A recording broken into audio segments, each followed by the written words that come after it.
Good morning, everyone. We are happy to welcome you and open the International Forum of Permaculture Educators. We would like to welcome all our speakers, guests, people working with permaculture in Poland and in Europe, as well as broader public from all over the world.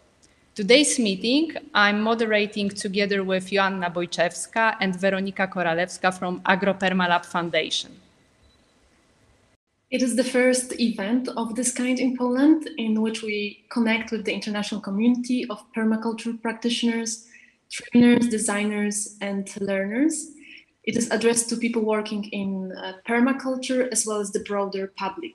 Everyone who feels that we need solutions that enable us producing healthier food, living in harmony with nature and its rhythms, and healing the planet so that it can heal us in turn. This forum is a fruit of intersectional collaboration of two bodies, Biennale Warszawa and AgroPermaLab Foundation. Biennale is a cultural and interdisciplinary public institution that operates at the intersection of various disciplines, combining culture and art with theory and research, as well as social activism. AgroPermaLab Foundation is a grassroots organization developing education in agroecology, permaculture, and food sovereignty. We focus on trainings for educators, community leaders, and activists that aim towards building cooperation networks. We work with different sectors across society.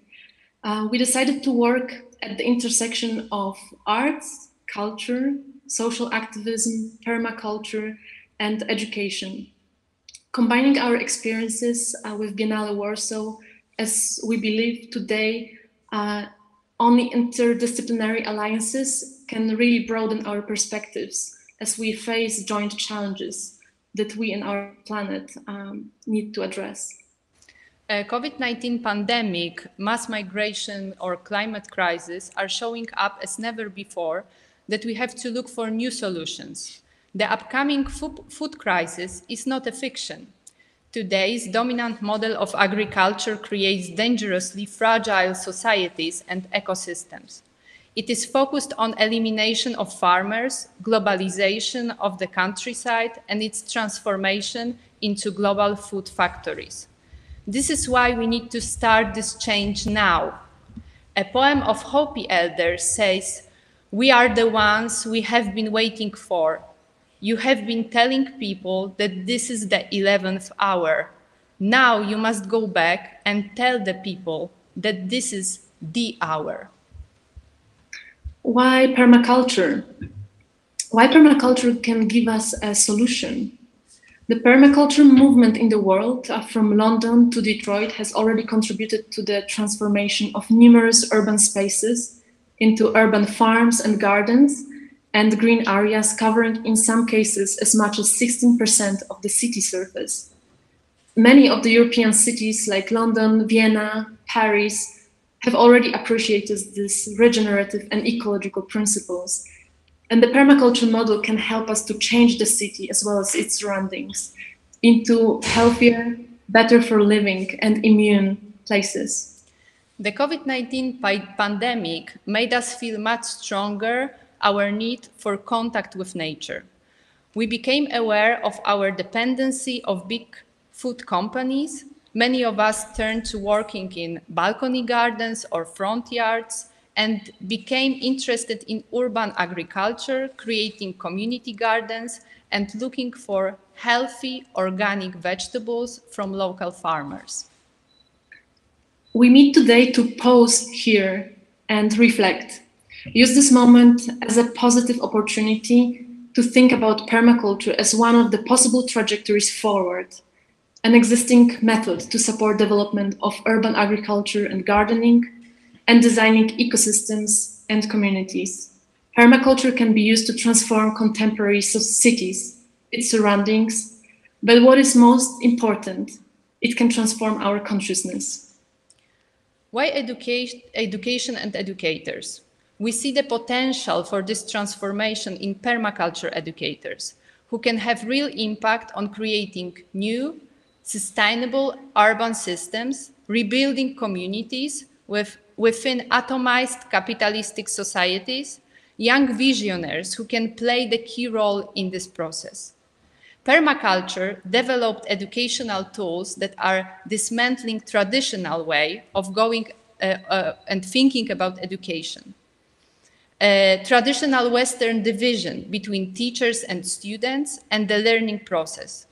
It cares for the student. It happens on farms and in gardens. It is practical and philosophical at once. It is holistic. There has never been better time for permaculture education to bloom and break with stereotypes of hierarchical linear learning.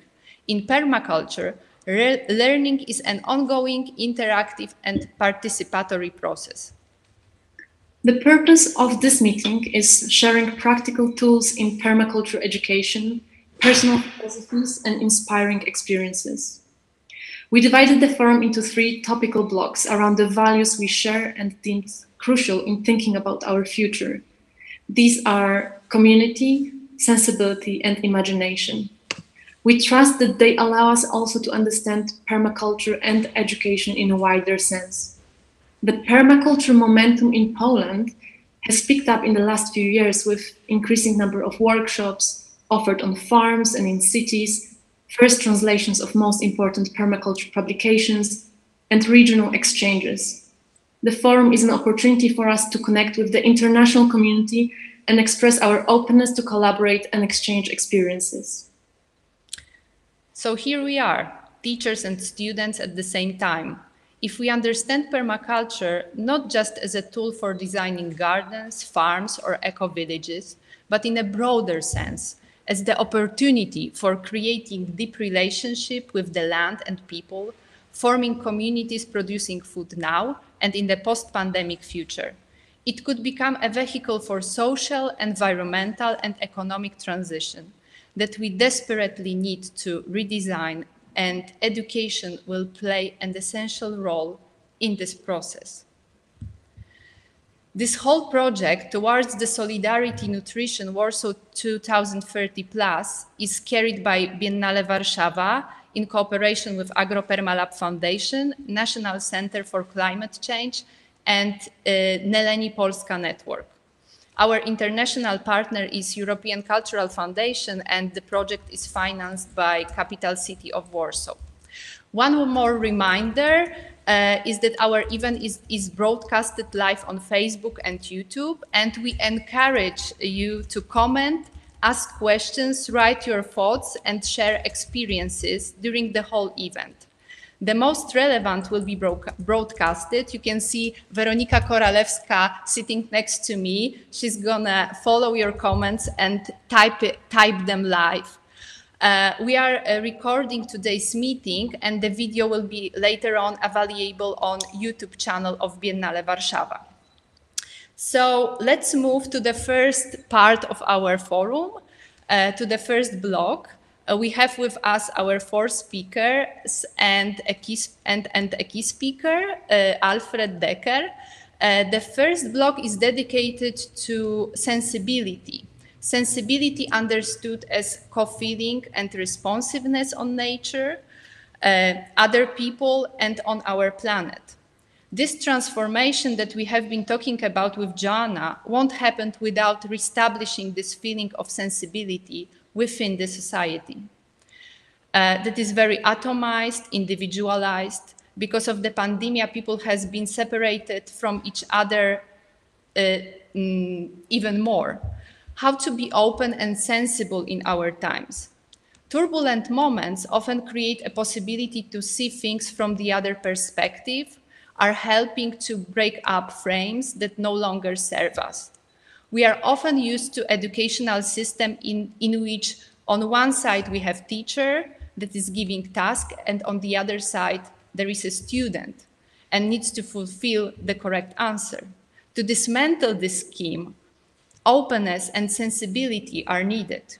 We need to transform teacher-student situation into student-student. I would like to warmly welcome our first key speaker, Alfred Decker. Thank you very much, Alfred, for joining us.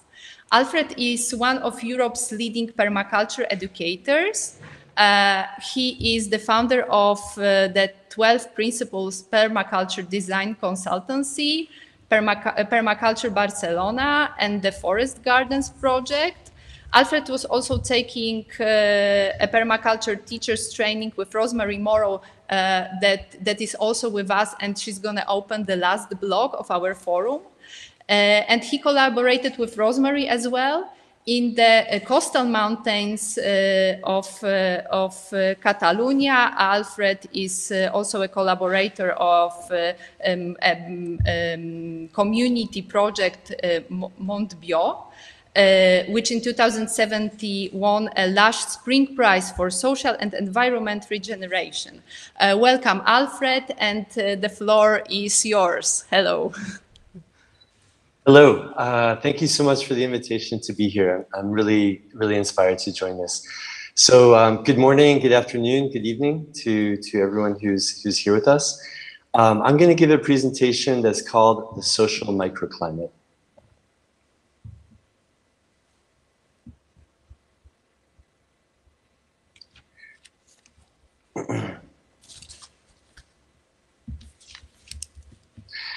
In the early 1990s, I was involved in a campaign to defend and protect the old-growth temperate rainforest on the west coast of what's now called North America.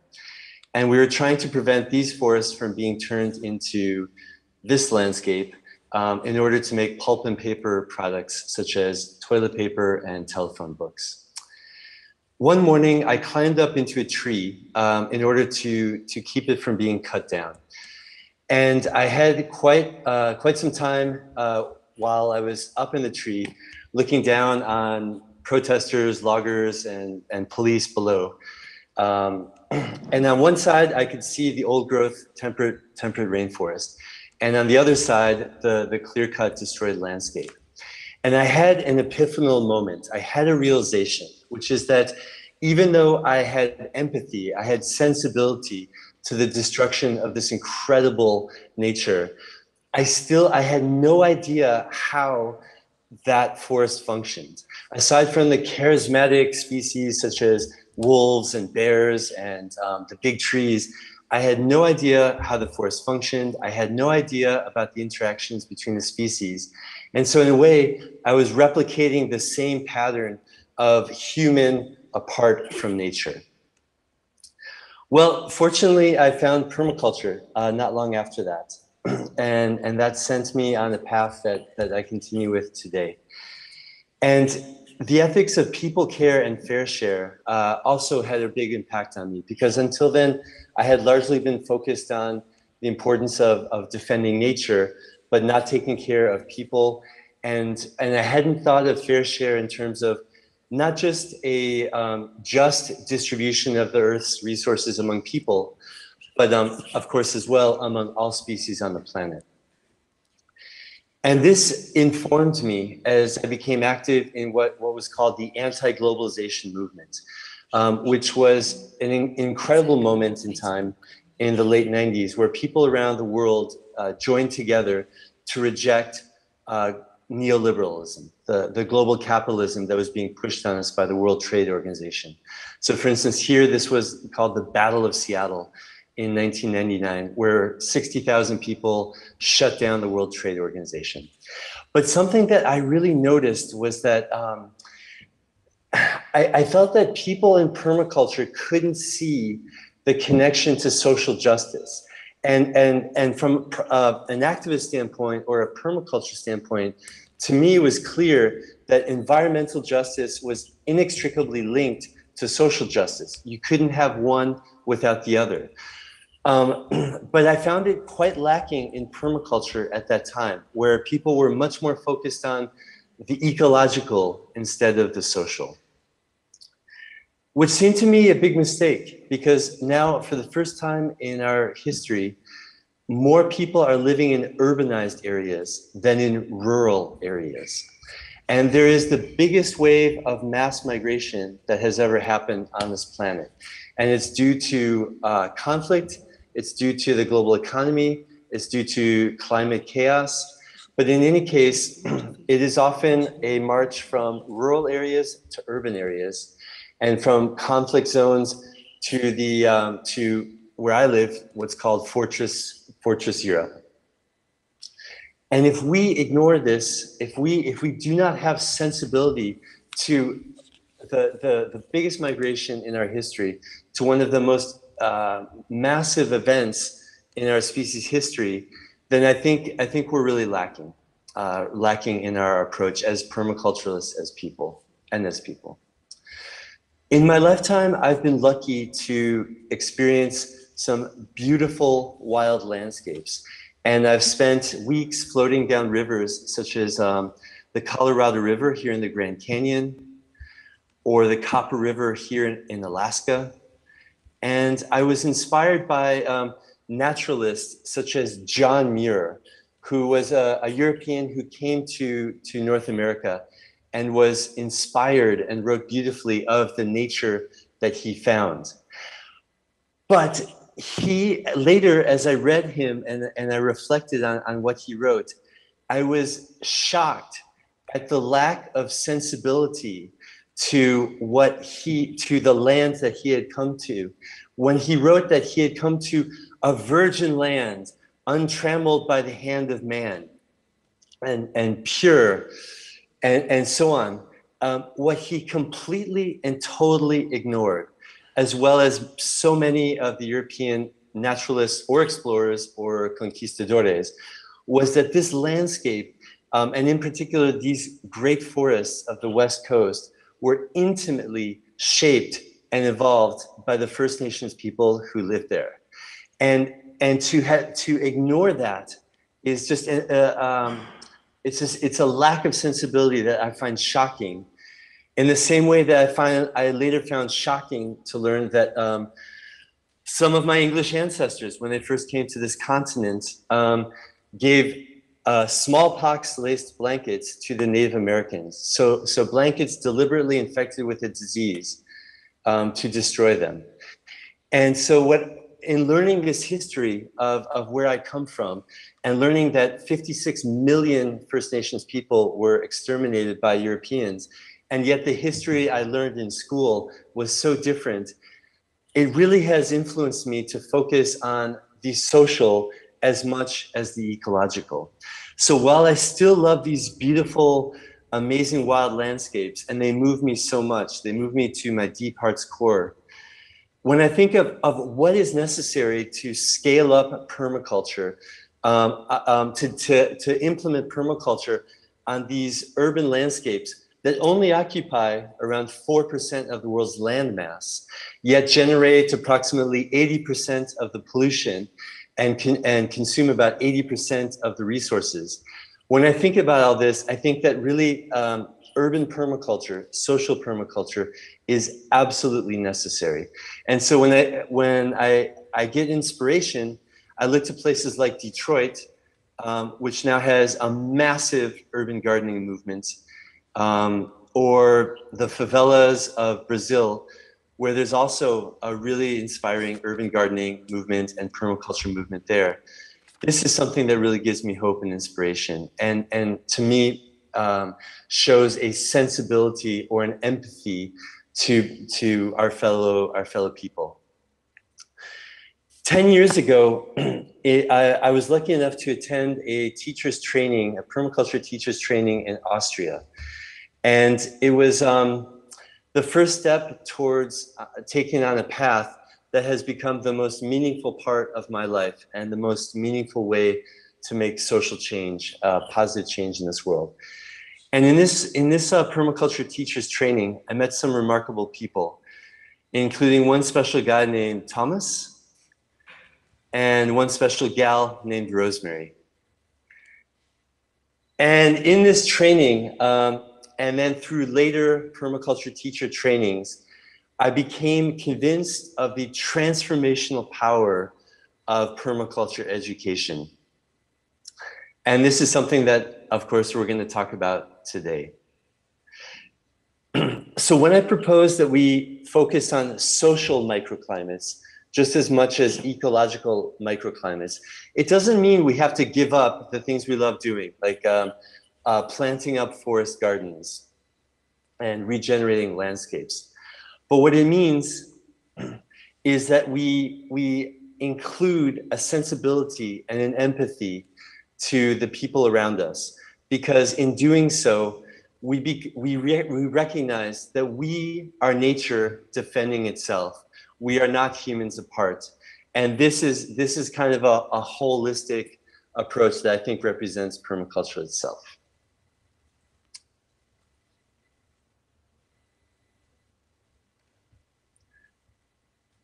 So thank you again for the invitation to be here. And I'm very much looking forward to hearing the speakers and the discussions to come. Thank you. Thank you very much, Alfred. I'm so happy that you mentioned Rosemary and Thomas being so a kind of huge inspiration for you, and that we could gather during this forum, three of you as our key speakers. It makes me feel really happy that this coincidence happened. I will invite our next speaker, Michał Augustyn. He's gonna have a presentation titled Symbiotic Design, a Philosophy for Creating Bountiful Ecosystems in Urban Space. Michał is a social activist and animator. He's one of the initiators of Bujna Warszawa program, which is a city-wide program aimed at supporting urban gardens in Warsaw. He's also a co-founder of a few community gardens. Currently, he explores the idea of urban ecology and positive visions of the Anthropocene. Michał, the floor is yours. Thank you, Anna. Thank you for this invitation. Thank you for a beautiful keynote speech.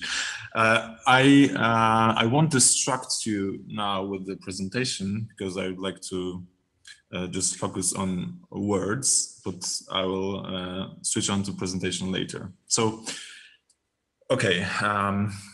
To give you a little bit of context, I was working on a project for like a plan of transforming Jazdów estate into an integrated ecosystem. It was just you can call it an exercise of imagination for a competition, actually 2 competitions. And while I was doing, I started to think how to make that really, and what are the general principles for such a transformation of urban environment. And I think that there is a need for a widely shared theoretical framework, and also well, a worldview and belief system even that would encourage grassroots and also high-level transformations of urban but also suburban areas into sustainable ecosystems. And at this point, you may wonder, why do we need a new concept? Isn't permaculture enough? And it's a good point, but I think that there are limits of the concept of permaculture. First would be that it's originated in a rural environment, and it seems to me that it does not appeal to city dwellers as much. The second would be, it is a very wide and complex concept, and it is not intuitive. It is not simple to grasp. And I came across people who didn't quite understand it, but still use it. Like a member of my family who called permaculture a raised bed that is layered. For him, this was permaculture. And perhaps we need something simpler. And another objective would be that nothing really in nature is permanent, right? And I personally need a concept that would embrace fluidity and transient nature of any design. And the last more general argument would be that we need new words and new combination of words as tools for thinking about more livable, balanced and thriving world. I think there's never enough. That's why symbiotic design. And what is it? Well, it is any system which is co-created by humans and non-humans that seeks to balance benefits and costs for every element that is contributing to the bountifulness of the whole system. So that's the basis for symbiosis. And the goal of any of such collaborations would be to assure the highest possible level of satisfaction for each of the contributing parties, while maintaining the health of the whole, thus keeping the system in a state of long-term, but perhaps not permanent, dynamic equilibrium. And I use the term bountifulness here to replace the term productivity, which is generally used to measuring material output. And the utility of every symbiotic system, and this is very important, reaches far beyond production of useful objects for human use.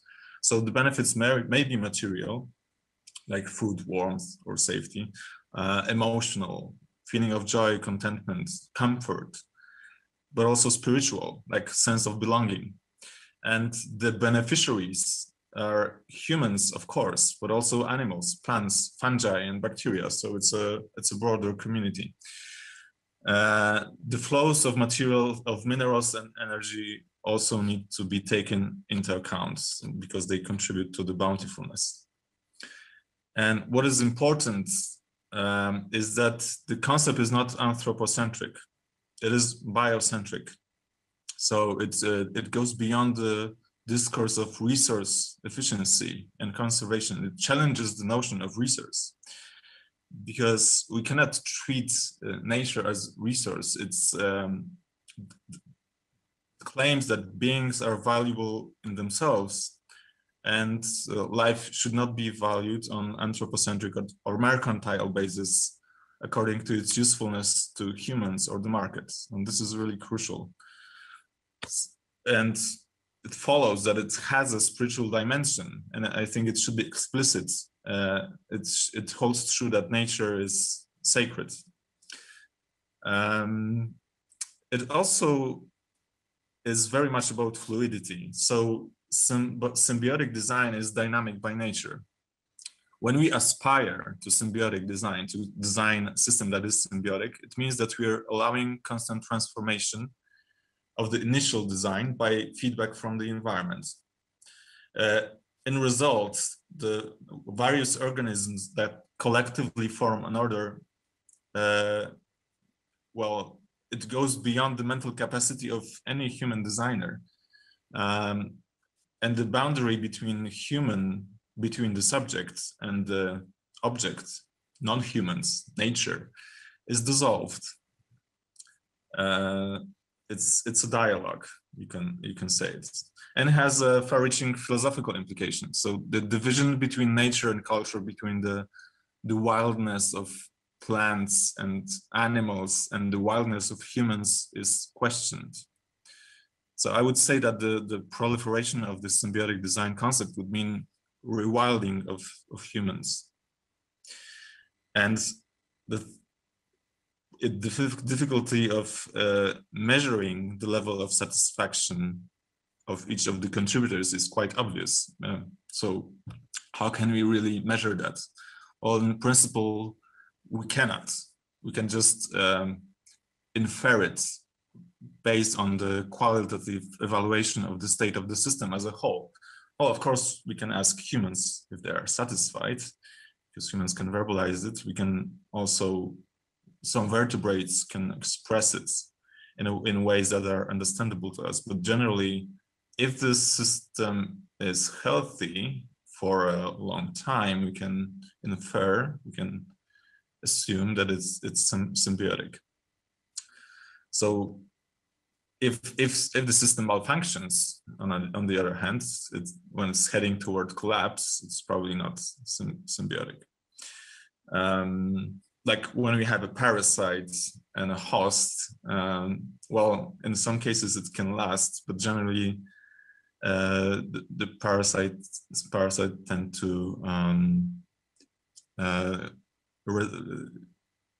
tend to disrupt the organism that they feed on.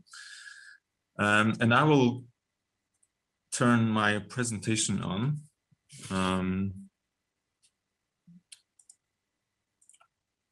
Okay.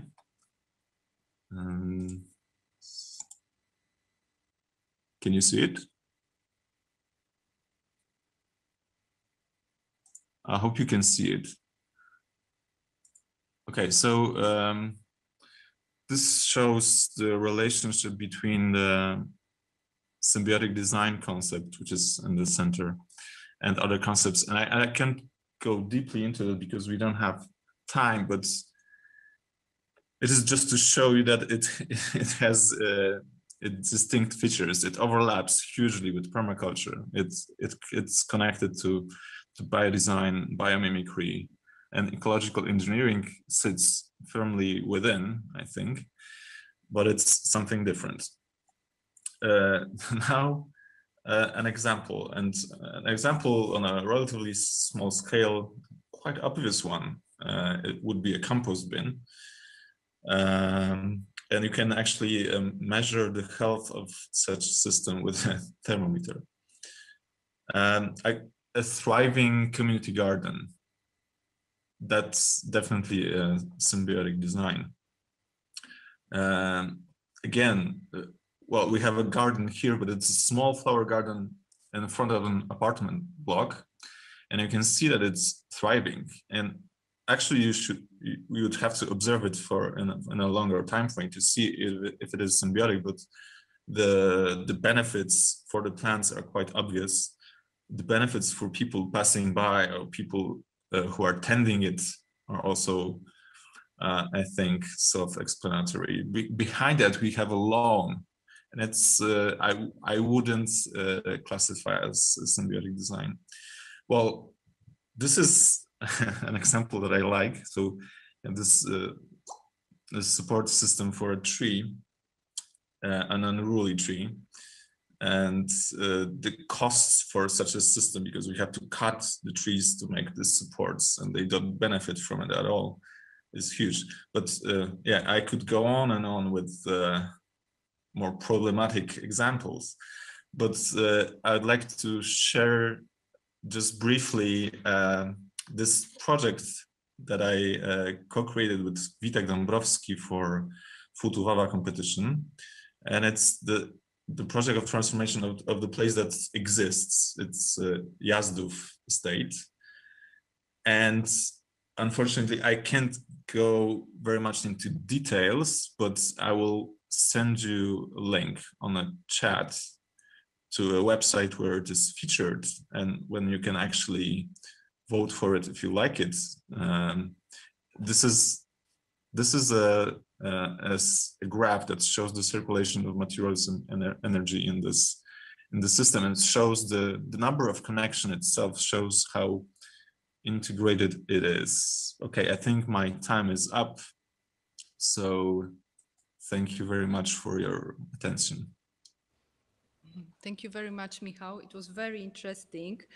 This concept of bountifulness together with the symbiotic design is really something that is opening the mindset, and I think that we will back to this maybe during the discussion at the end of the blog, because it seems to be very touchy and opening for this topic of sensibility. Now we have with us Joanna Bojczewska. Joanna is our collaborator in this project. She is the initiator and founder of Permalab Foundation.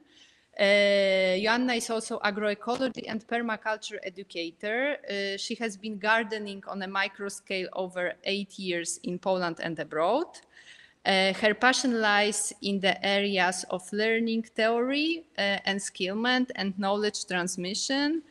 She has co-authored permaculture workshops and co-designed cross-sectorial intergenerational agro-permalab trainings.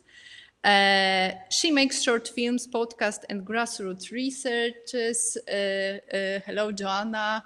welcome, and I'm passing the virtual mic to you. Thank you, everyone. Thank you, Anya, and thank you, Michał, for introducing some of the concepts that I might build on and continue from a slightly different angle. I'll just share my presentation to begin. Yes. And can I just have a confirmation you can see the presentation? Yes, thank you. Today in this presentation, I wanted to make a proposal for a way of framing the permaculture contribution to education in general that addresses several key missing parts in education in general. And the main focal point here is the feeling. So I'm trying to make today give you a sense of what permaculture can contribute towards the education of feeling and how it links to developing an ecosystemic intelligence. So before I start and give you more of a theoretical overview, I'd like you to make a 30-second preparation exercise and focus entirely your attention as I speak those three words: look, hear, feel, on those modes of perceiving. So when I say look, just focus entirely on seeing, hear, cut all other senses but listening, and feel all your body. Look, hear, feel. Look, hear, feel. This is just a short introduction of ways we can make interventions into our overly thinking mind when we provide permaculture education opportunities. And it's really partly about going in and out of our mind, back into the body, and yet again, back into the field, into the context, and expanding our awareness of information. And I'd like to make a very clear relationship between what I want to coin as ecosystemic intelligence. So it is a way of perceiving different scales of interrelation, but also sensing a bigger connection to Earth. This is not something that has been developed yet, although there are many intelligences already coined. Permaculture education and what it already contributes to this ecosystemic intelligence, and modalities of feeling that we can introduce in learning. And I'll start with a quote by Tim Ingold, one of my heroes in anthropology, who studied deeply traditional ways of perceiving environment by different tribal and indigenous societies. And he says that human beings, uniquely among animals, live a two-tier existence, half in nature and half out, both as organisms with bodies and as persons with minds. And I think when we design permaculture education, we are already very well disposed to keep going out into the field and back into the body, and then analyzing and using our concepts to distill and create useful distinctions. I would like to also provide a framework just as a reference that you can dive into later, into locating what is exactly this competency in knowing the dynamics of natural ecosystems. And here I find it very useful to look at the integral education model, because it provides us with 4-quadrant perspectives. It is said that these are irreducible perspectives in our human experience. We can take an I perspective, we can share a we perspective, and we can take an objective perspective, whether in singular or plural form. And if we think about, and if we feel into the place where our knowledge of environment and of ecosystemic processes has a place, I would say it's in all 4 dimensions. So we cannot forget any of those dimensions. We need both science, and we need a very subjective, personal connection with a very specific place that we are learning about and that we are discovering and designing. And a second point to make about the ecosystemic intelligence, or this ecosystemic way of feeling and comprehending the world, is that it could be framed as an intelligence along with other lines of intelligence. And here I want to say this is only a concept. There's nothing like a separate line of intelligence. We are complex, very dynamic being.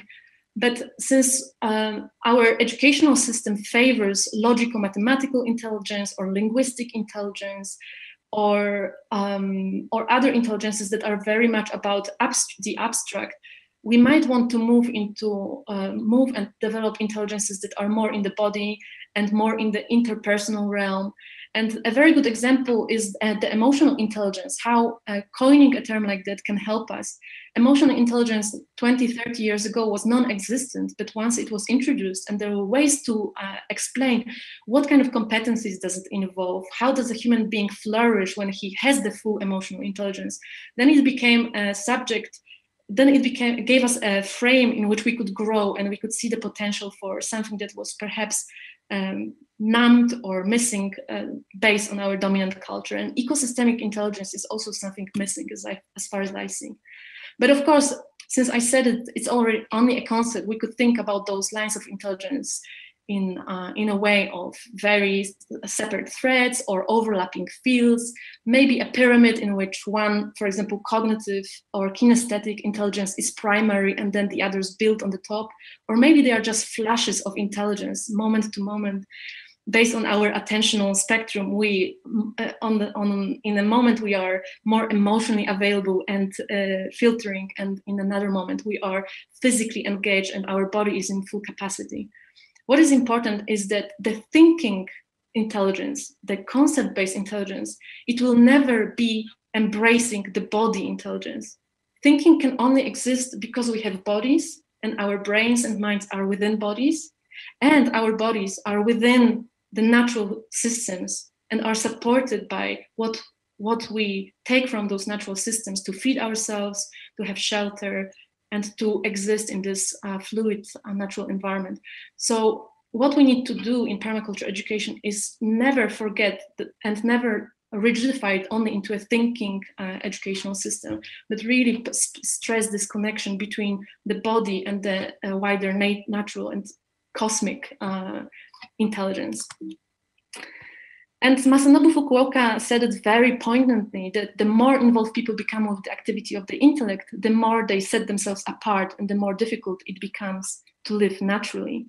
This is not to dismiss the intellect, it really helps us, but it is to say that if we overuse it or if we design our places of living and places for thriving just based on our ideas, it can be very far removed from the nature of fluid ecosystems.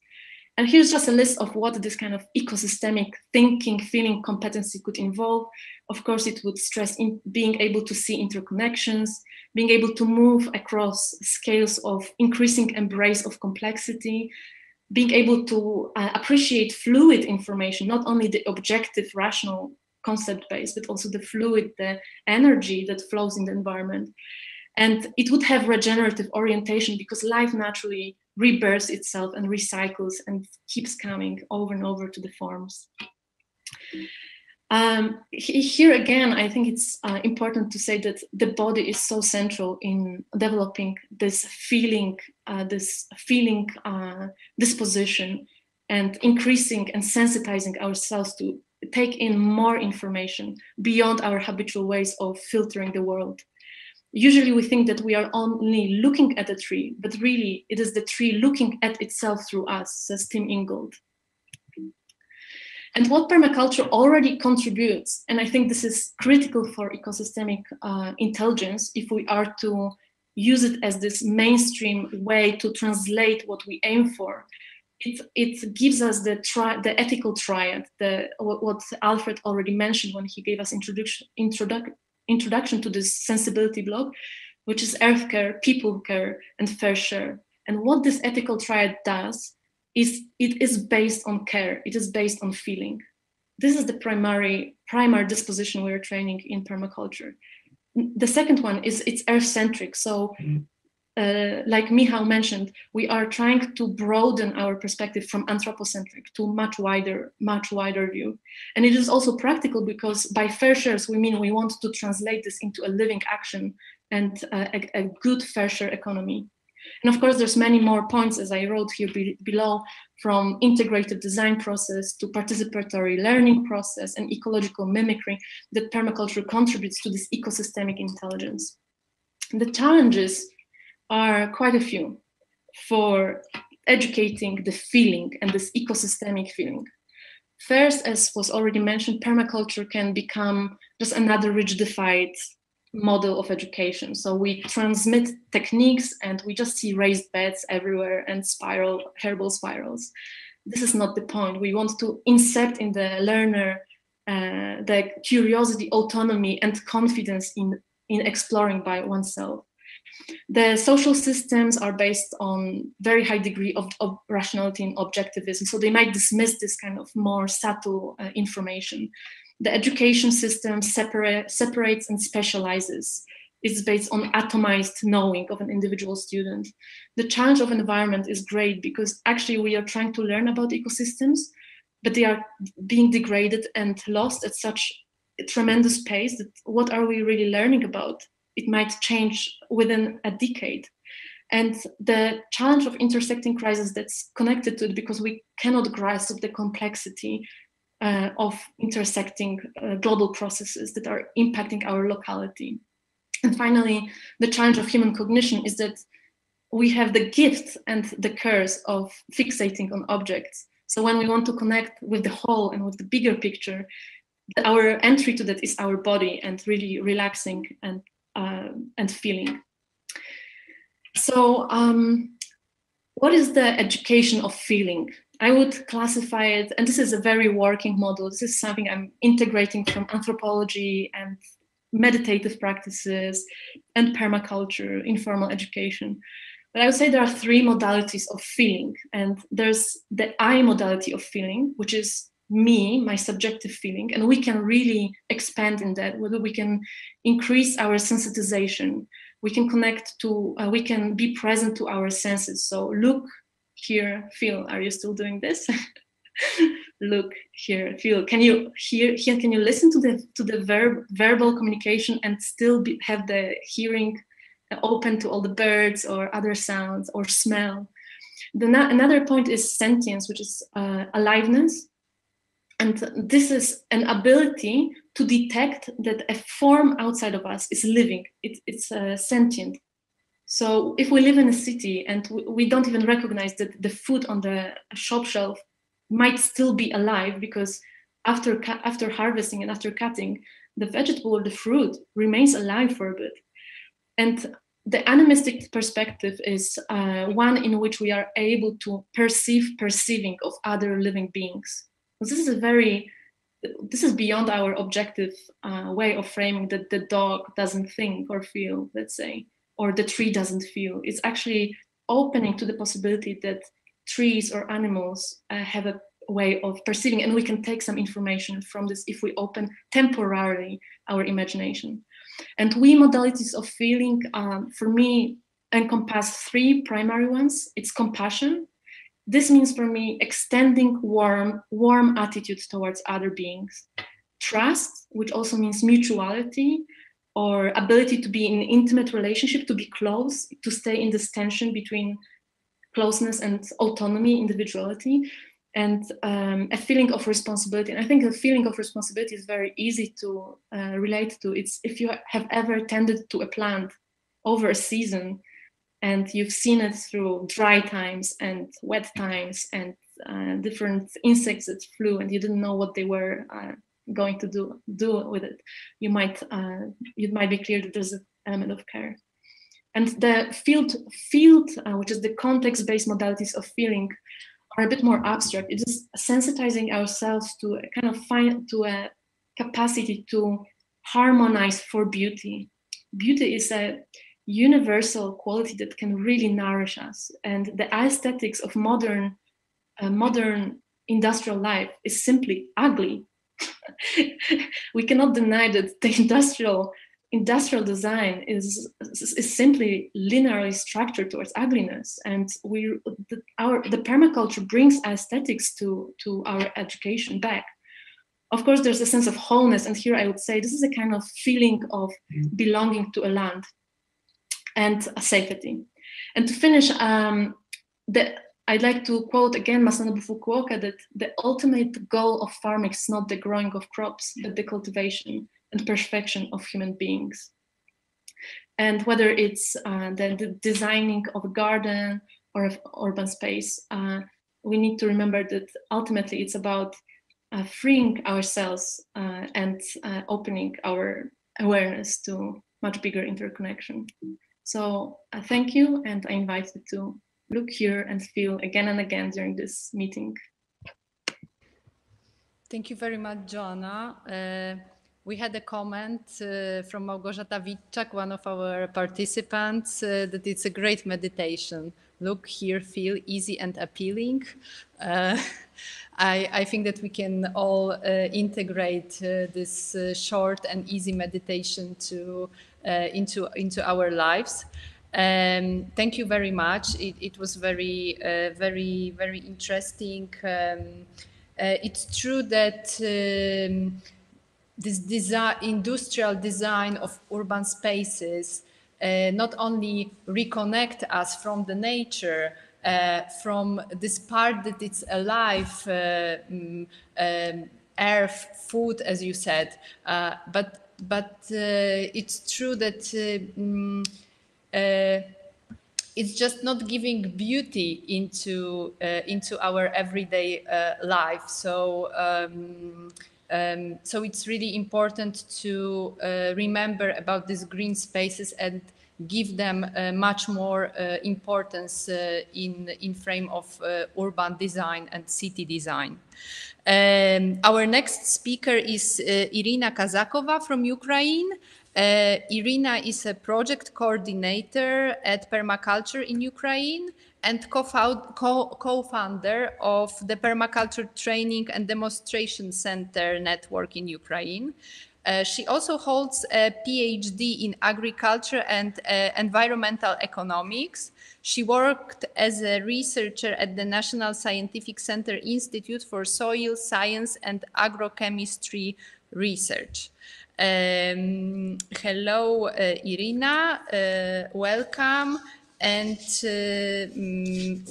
your presentation is titled Attitude Analysis and 8 Finity Lessons on Learning of Growing Food. Thank you very much. I hope it works and you can see my presentation now. Could you say me somehow? Thank you very much. Thank you, Joanna, for your presentation. I'm so connected with myself now, and I really hope that my connection with you will be also clean and strong. I'm very happy to be here today, and it is a big honor to take part in this project in general and in this forum as well. Everyone knows Ukraine as an agrarian state, and you know probably that we had a lot of difficult historical moments exactly in agrarian sector that led to the fact that it is very difficult for people to agree to any form to return to the land now for cooperation and so on. And the rediscovering of food growing is very important, not only for Ukraine, but also for other countries. And this process requires certain therapeutic activity or some explanatory work. Growing food always begins with the first step, with the first planted plant, with the first harvest. But the decision may never be made. People can study, be interested in, read the books, but never dare to move to the land or grow their own products. Why? Because we all have our certain attitudes. We have told about it yesterday. Malgorzata told us about the total beginners group and permaculture meets, and now this is like one another version. So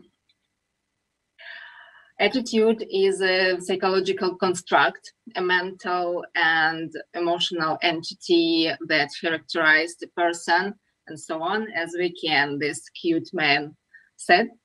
There are attitudes that help us move on, and there are those that prevent.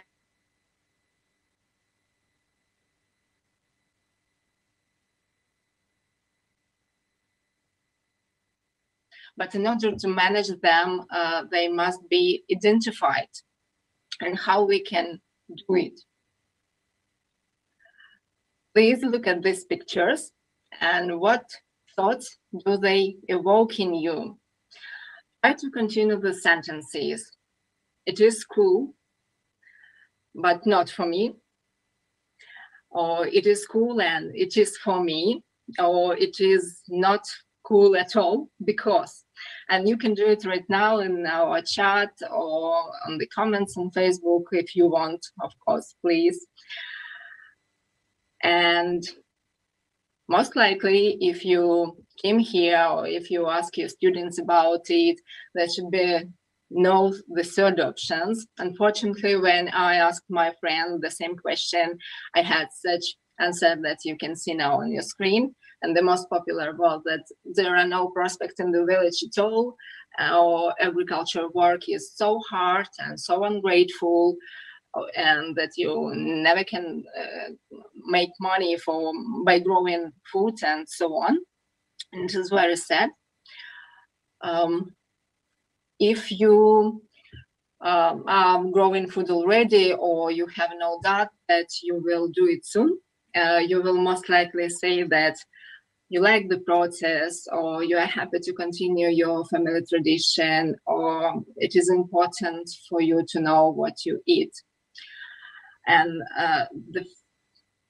probably the first and the third options have such answers which can help us to find the areas that need special attention when we're working with students or with any other audience, just some interested in food growing people. And there are two big questions. Is it possible to change our attitudes at all? Because very often they come to us from our grandmothers and fathers, or our parents, or our friends, and so on, and how to do it. And there are a number of ways in psychological literature, but I want to focus on those that are very effective according to many experts.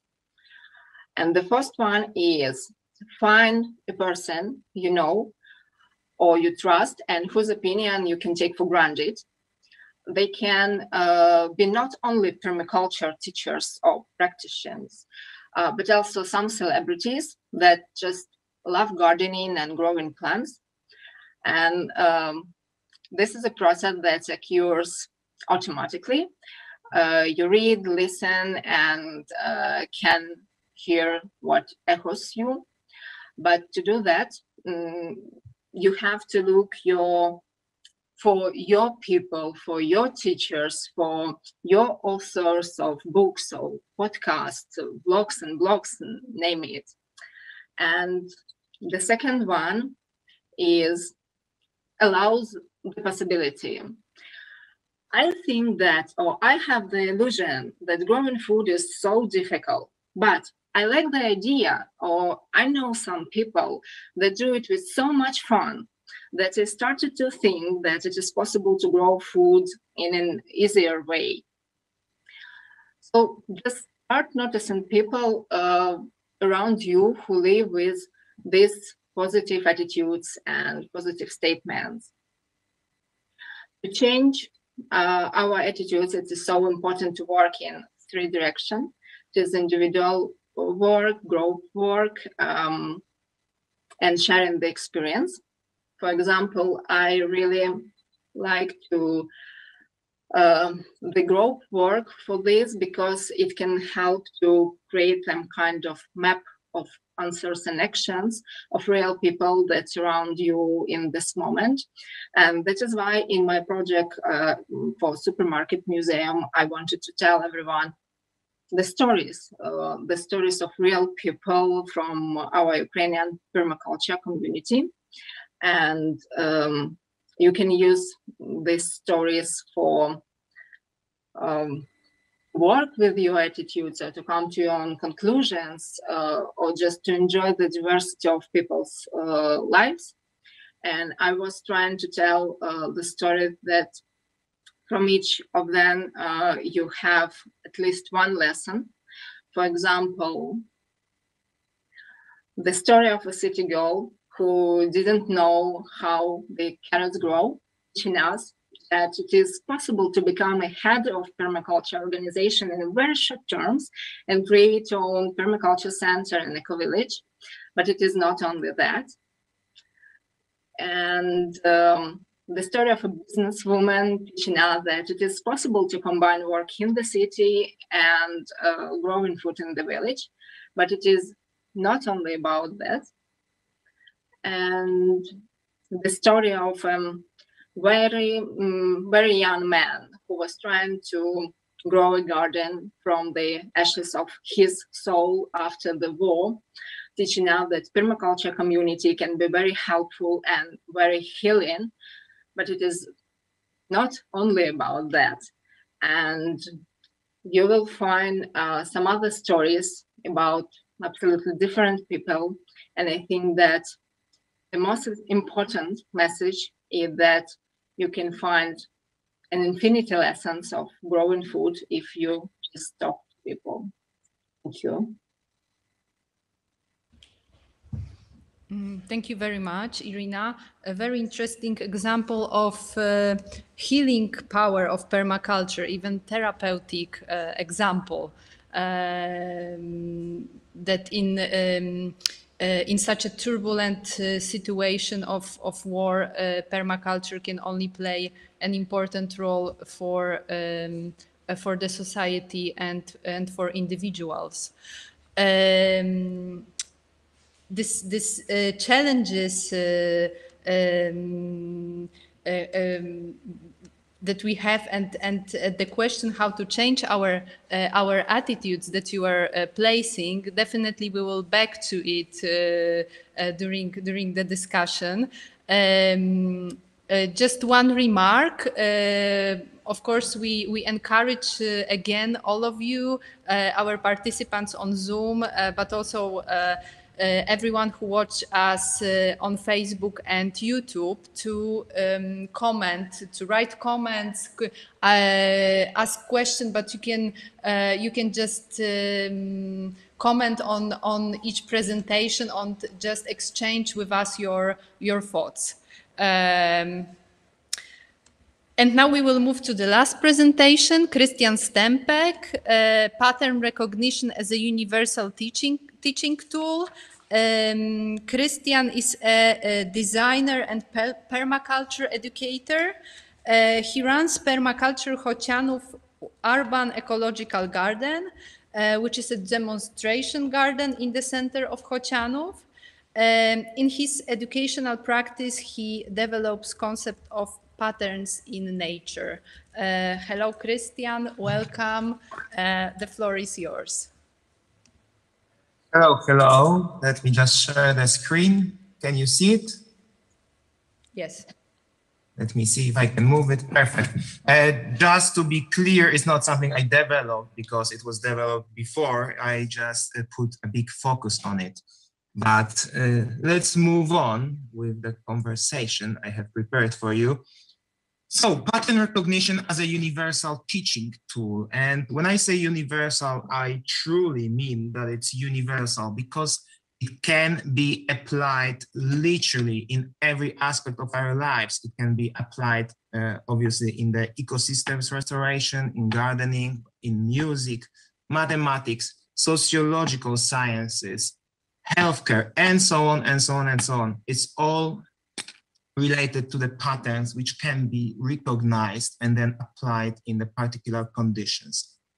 And why this concept of patterns became interesting to me in the first place is when I became interested in the permaculture, I decided, to dig in and just get as much knowledge as I can. At the beginning, it was all random. I didn't know where to start properly. And during the hours of listening to Jeff Lawton, I noticed he's repeating some sentences related to patterns. I didn't understand the concept at this time. And these things he said, these were 3 sections. I will elaborate on them. The first one was that understanding the patterns is for many people like riding a bike. It's something you don't get it, but suddenly something clicks and you never forget it. It changes your life's perspective for good, right? The other thing he was saying that in the Permaculture's Designer Manual, the chapter 4, the pattern understanding is a glue that literally allows you to finish reading there and then you're good to go. And I was like, how comes? Like first chapter is introduction, then you go into the design concepts, the design practices, understanding the patterns, and only after that you have climate, trees, soils, blah, blah, blah, all these topics. And I was like really thinking, how come that you can not read about the soils or the climate and yet become a designer, that this pattern understanding is a glue? And then the third thing he said that was interesting to me was that you cannot enforce the pattern in a design, but you have to create conditions for it to manifest itself. And that's the organic way. So starting with the first thing, the bike thing, we share the evolutionary path with the ecosystems, with all of the organisms, all the plants, all the insects, the animals, everything that is around us. Like we are not only the children of the culture, we are also children of the nature.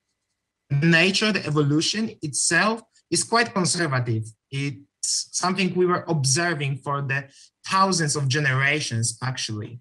And it didn't change much, right? So we have the built-in way of seeing the environment, and the patterns are some sort of manifestation, which is universal.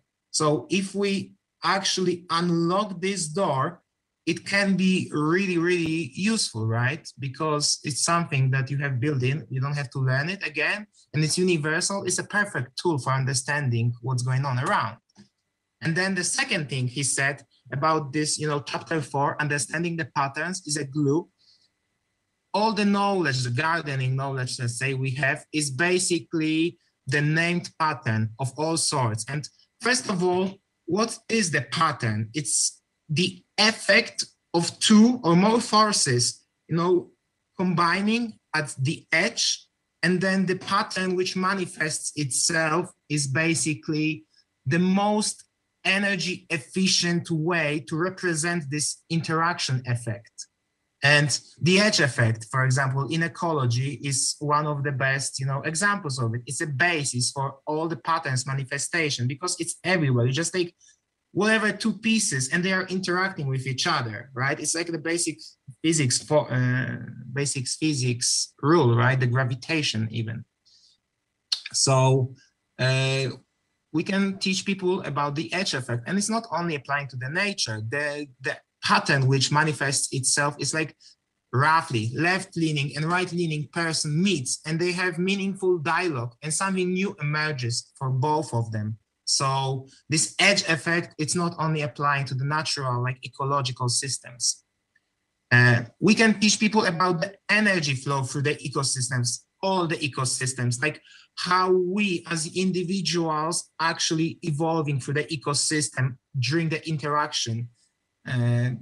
The ecosystem energy flow is basically taken from the photosynthesis to the small leaves eaten by the bigger and bigger animals, right? The food chain.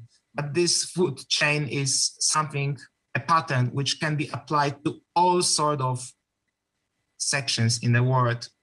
There's another thing which we can teach people, educate them, and it's the niche identification, right? Like often on the permaculture groups, you can see people asking for this, you know, snail problem, which is apparently universal, or for some whatever sickness that the tree might have. And it's not only about fighting, but it's understanding there is some niche, you know, which is not properly filled in your ecosystem. And again, it applies into your personal self or into the capitalistic ecosystem. Like if people find a niche and they properly fill it, they achieve the success because it's a perfect place to be in space and in time.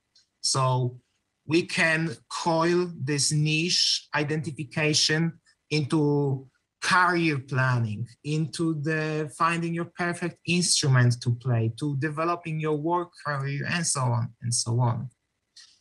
And again, the next pattern in time, kind of, which is connecting all, is the pattern of ecological succession in time. Like it's a replacement of the plants, roughly, like the species are replant, you know, how you call it, changing the species. And the whole ecosystem is evolving forward. And the same thing applies into the ideologies, let's say, into the religions, into the way the society is built. We were not always, you know, the type of democracies we are. We used to be all sorts of things before, and it all came naturally. And these patterns come obviously in many forms when it comes to the individual manifestations of it, like the wave patterns, which are present in music, in the transmission of light energy, in the mountains, in the tree canopy of the forest. Like if we are able to understand what it represents, we can find the niches, we can find the place where the river might be, or where the empty space within the forest might be for us to start our own farm.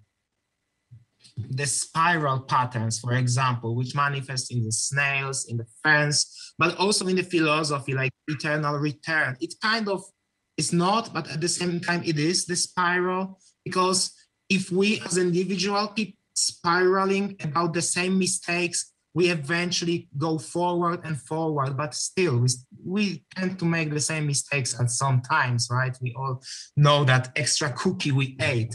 But still, it's always the way outwards with this spiral pattern, the branching pattern applicable to the way we design our roads, our arterial system, the way how basically the energy flows through the system, right? The small creeks are turning into the raging rivers in the end. It's all related to the branching pattern. And in the end, the tessellation pattern, the combination of patterns within the pattern, right? Like if we have an apple tree built, it's a tessellation pattern of the plants, but then all these gills can create the perfect orchard, and the tessellation can go on and on and on. But it also applies to the religion, for example. Like no one knows the whole dogma of the religion, but when people come together, it kind of manifests itself. So there is pretty big utility in understanding the individual, that like what it can, you know, bring into the whole. And then the actual places where we can use these patterns, like for example, we have the biomimicry science nowadays, but it's only starting to crawl. Like it's taking some particular elements from the ecosystem, like particular solutions, like this mold modeling, the most efficient way to make the Tokyo system of the underground trains. But if we look at it properly as the whole, we can avoid things like this, which is the third thing, enforcing the pattern, because someone enforced the pattern of abundance here, but he didn't understand the abundance at all. And we have the degeneration rather than growth. We are observing this crazy, how you call it, erosion, right? But it also applies to the social sciences, like the French Revolution, for example. Like it manifested somehow the not properly enforced pattern. Like the people who are, really not happy with what's going on just took the things in their hands, and it turned out to be bloodbath, local bloodbath in time, in space, but we can kind of avoid these things probably. So the new model of education, which is based on the patterns in the history, in time, in space, it all is related to the degree that it can be applied in literally any place and any time when we are educating people to create the better new society. Thank you. Thank you very much, Krystian. Wonderful conclusion for sensibility, to find these patterns around us and to see how do they work and how we can inspire with them. Also a good relation with this short meditation that Joanna proposed to us. Look, hear, and feel. So look, hear, and feel to hear, to feel, and to see these patterns around us. With this, we're gonna finish this block. Thank you very much for all very, very interesting presentations. We still have a moment for maybe one question and maybe a comment.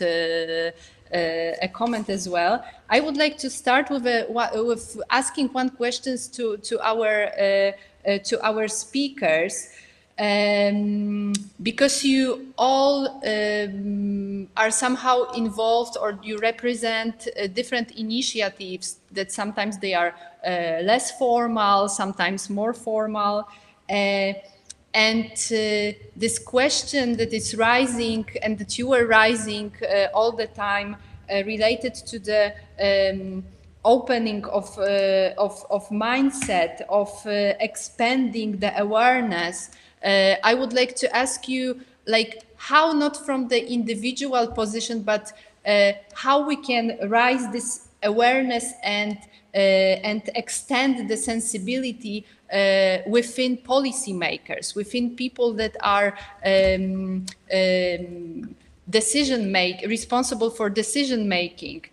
How to dismantle this overusing of intellect, of bureaucracy, and how to change their mindset and how to influence them.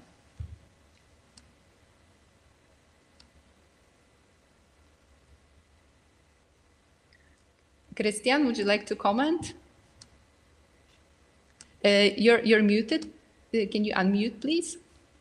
Yes, sorry. I guess you are asking to the people who are presenting, let's say, like, my take on it is you don't really affect these people, right? Like, if you look at the pattern of energy flow, roughly, it goes from bottom to the top, like from the small grass to the big beef animal. To change something, I think it's all about changing the unit, right? To changing the individual, it's a way of manifesting the values in the world. And then I think it will naturally change to the upper levels, like the political levels. Like, that's the holistic thinking, most likely. But yeah, I don't think there is other way to literally affect anything than just changing yourself and then letting this pattern manifest itself of the developed individual, like at the higher level of power, let's name it, the political power. Rosemary, do you want to add something? Just a little, because experience in working across other cultures tells me that in communal cultures, where people live in very, very close communities, you can get enormous change happening very fast. And that some of the ways that you can work with leaders in those things is to actually show difference. People always like to see how things work. There are two ways that we've done it up here, and we've got a very progressive local government.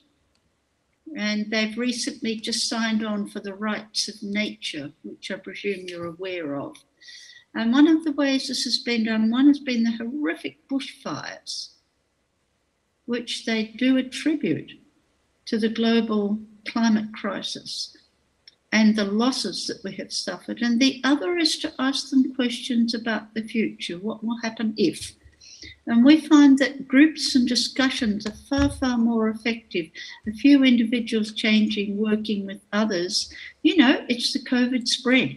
One person, 17 infected, 17 17s, and you can get this geometric spread.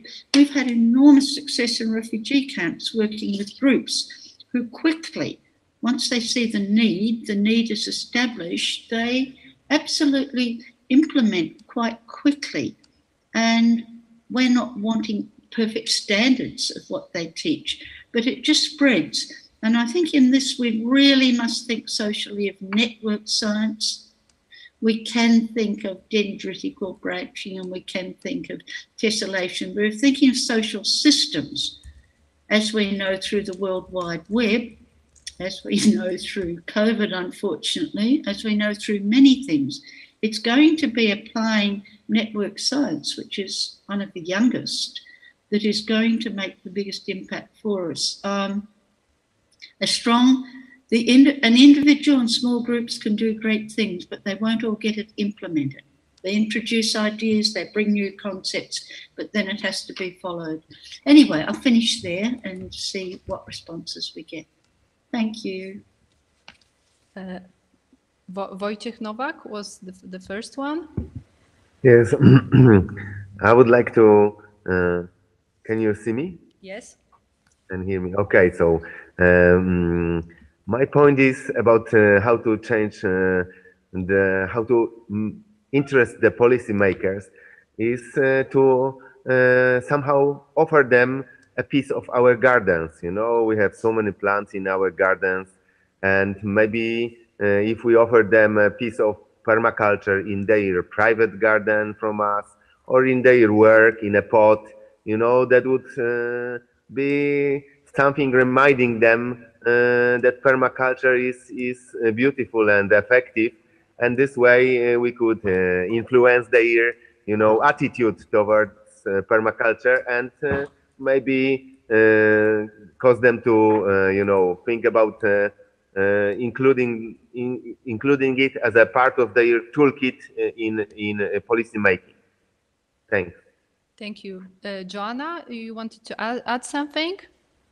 Yeah, a little bit following from Wojciech, that nothing grounds someone back in reality as much as really experiencing, like, skin in the game, on one's own skin, the cost. So what is the cost, you know, if you actually experience just for a little bit, what is your labor cost of growing your own food, or what is the water cost of growing your own food? What is the, like, emotional cost of failing to grow anything for yourself if you just sow randomly a bunch of seeds onto unprepared ground? You know, like, these costs really make you bring humility and humbleness, and remind us of reliance on those who produce our food. And this is just for the food perspective, but really this first person experience is so lacking in education and further on of really experiencing those flows of nature and the cost, our part in it, that I would say installing this somewhere early on in education, repeating regularly, so that this ethical disposition is present, of care and humbleness, of interconnectedness. It's really essential for later politicians and policymakers of the future. I don't know if they would come to the garden at this point. But it would be wonderful if they come to the garden. I think we have time and space for maybe one or two more comments. Would you like to add something? So maybe I will ask Veronika if there are some interesting comments from social media, or that you can maybe pick up something from the chat discussion. Yes, for example, Agnieszka Hołj, who is our Zoom participant of our conference, gave an interesting example of Polish government so-called sensitivity. It's a fun fact that rivers in Poland are under the jurisdiction of the Ministry of Transport. So this is how we treat nature in Poland. So that was interesting. We had many comments expressing that people liked the presentations, and I encourage you in the next blogs to also comment and give your reactions. Thank you very much. So thank you all. Thank you very much for your very interesting presentations. Thank you for all the comments. I hope we will also back to some of these issues that appeared during the final discussion at the end of our forum. And for now, we will have 10 minutes break. So let's meet at 11:35 again. See you later.